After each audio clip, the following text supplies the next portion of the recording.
And at the core of our business, what we really do is we are connecting those retailers with consumers. And the more you leverage technology, personalization to drive those really magical moments where you have something that's relevant for that customer.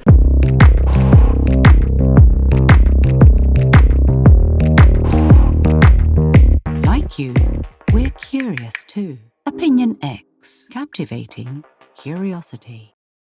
We recently caught up with Zip's Chief Strategy Officer, Tommy Mermelshtayn, and he shared his thoughts with us about the success of Buy Now Pay Later in Australia and how Zip is leading the space.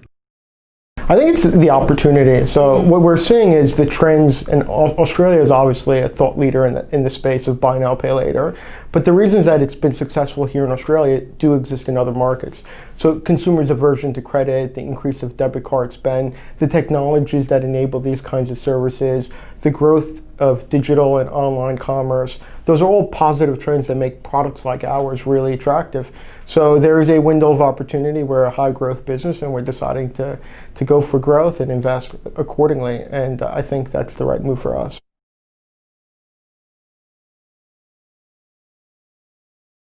So one is we very much do see buy now, pay later as just being another way to pay, and the preferred or a better way to pay. So our purpose and our mission is to be the first payment choice every day and everywhere. And we do see ourselves attracting a much broader customer set than where we were 3 years ago.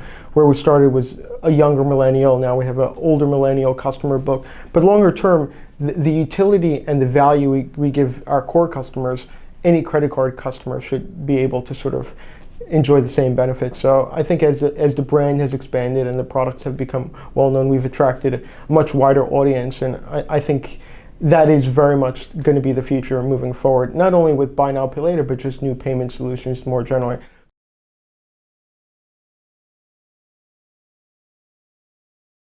And so, we invest in technology all the time. We got a very large data science team that are continuing to build models around personalization. Then you need to be able to then not only understand that customer, profile that customer, but you also have to then be able to engage with that customer. So comms automation platforms. And you also need a team that's curating the content to some extent. So it's a combination of all those things that help us maintain those really strong customer relationships, and why customers continue to come back and engage with us, and it's not a single purchase. And the numbers that we follow internally are how many customers have actually made a transaction over the month, and how many times have they used us. And there's a huge focus in the business today to move into that everyday spend category where you can build much deeper customer relationships. The banking industry has embraced personalisation as a crucial component to offer customers valuable and helpful experiences, especially now during the COVID-19 pandemic. But how is Buy Now Pay Later and Zip tending to that ever-increasing demand for personalisation? In our world, I'd say still building capabilities in that space. I think we have the right building blocks, again, data science, we have the right technology platform. We're getting content from our merchants and we're pushing that out to consumers, but we're really trying to get to the point where it's really one-on-one. And finding the balance of, taking that data, understanding what we know about our customers, making sure it's a valuable interaction we're having with them. So every time we communicate with them, we want it to be personalized to some extent. And we're probably in a unique position given all the data we already do collect. So we get their credit data, we actually know what they're shopping for, we have the purchasing history. And if you think about the heart of that financial relationship, if you're top of wallet and you see the customer spend, you know a lot about them. You know what they're looking for, you know where they're purchasing. And at the core of our business, what we really do is we are connecting those retailers with consumers. And the more you leverage technology, personalization to drive those really magical moments where you have something that's relevant for that customer, whether it's a piece of content, a recommendation, a deal, or an offer, that really sort of builds more engagement with us, our app, and ultimately leads to higher retail sales. And that is the core of the business that we are building. Personalisation is without a doubt valued by customers. And as an open banking world slowly becomes a reality, the financial services experience could be more personalised than ever. But how is Zip managing these changes and working with their retail partners to deliver personalised experiences? The primary piece of real estate we use is the app. So what we try to do is encourage all new customers to download the app, and that's our primary means of communication. So within the app, you have a product feed, and it's telling you about new offers or deals in market, or it's telling you about your account, or it might be giving you a little bit of financial advice around, repayments and, payment coming up. So that is really much the interface that we use. And then behind the scenes is a huge team that is making sure that that is the right experience for a specific consumer. So again, relatively large team that's sourcing content from our retail partners, because we just see ourselves as a conduit that is bringing those two parties together. So we source the content, then we have a team that's curating that content, and then we have a team that's building the models to know for this type of cohort or for this type of consumer, what is going to be the right, not only the right offer, but at the right time through the right channel. Do we do a push notification? Do we go email and in-app? And then we'll see the results.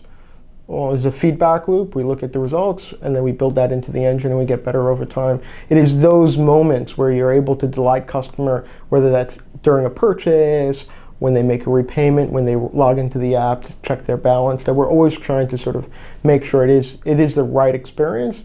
And then you ask them. You do the NPS, you do the CSAT, you do the thumbs up, thumbs down. So you're getting this real-time feedback to make sure that we are getting better at creating those magical moments.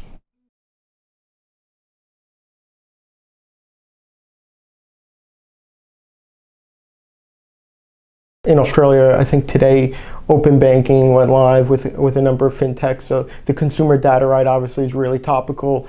In the EU and the UK, you have GDPR, which has been a huge regime shift and really empowering customers to take control of their own data, understand where it's going, as opposed to things that are happening behind the scenes that they're not aware of. I think that is the norm now in the longer term.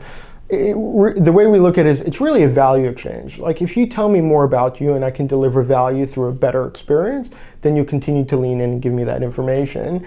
And that's what we need to do, make sure it is a two-way street and a value exchange. So but we don't sell the customer's data to third parties. We are very much using it to deliver a better experience to them.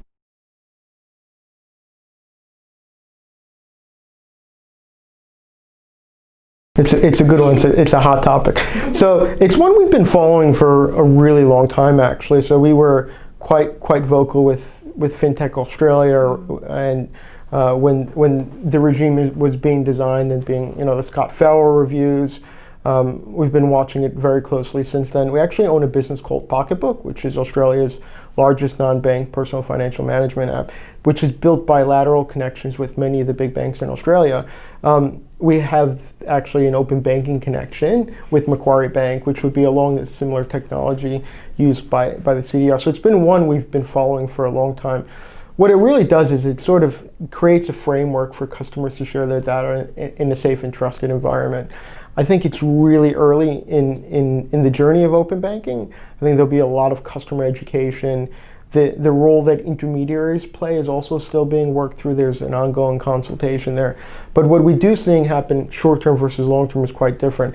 I think in the short term, it'll create more competitive tension between some of the larger financial institutions. In the longer term, I do think it'll create the opportunity to create new products and services that, to your point, speak to personalization. And that's where it gets exciting. So new products and services that aren't only about product comparison or deals or product switching, but really new types of experiences that can evolve. And open data is probably the longer term trend. So the CDR is much broader obligations across the industry. Obviously, it started with banking, telco, utilities will come online pretty soon. But creating this sort of data economy where customers are empowered and they use their data to get the best price, deal, experience, personalized. I mean, that is super exciting, and can't wait to see the types of new products and services that evolve over the next sort of 18, 24, 36 months and beyond.